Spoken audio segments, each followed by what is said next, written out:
Right guys, we're back again with a Sun and Moon booster pack this time. So let's get right into it. Let's open it up. Let's go from the front so we don't see any of the cards. I think this one's 4th on the back as well guys. There's a code card for anyone that wants it.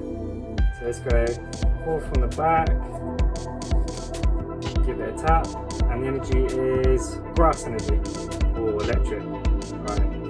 Electric energy, Kalima trainer, Passiman, something like that. Maya, Pokémon catcher, Skarmory, Morlul, Romantis, Spearow, Pikipek, Reverse Hollow Zubat, nice looking card, and our rare is, oh, okay guys, nice, a Hollow Gigalith, interesting. Haven't seen this before. That looks nice. Okay,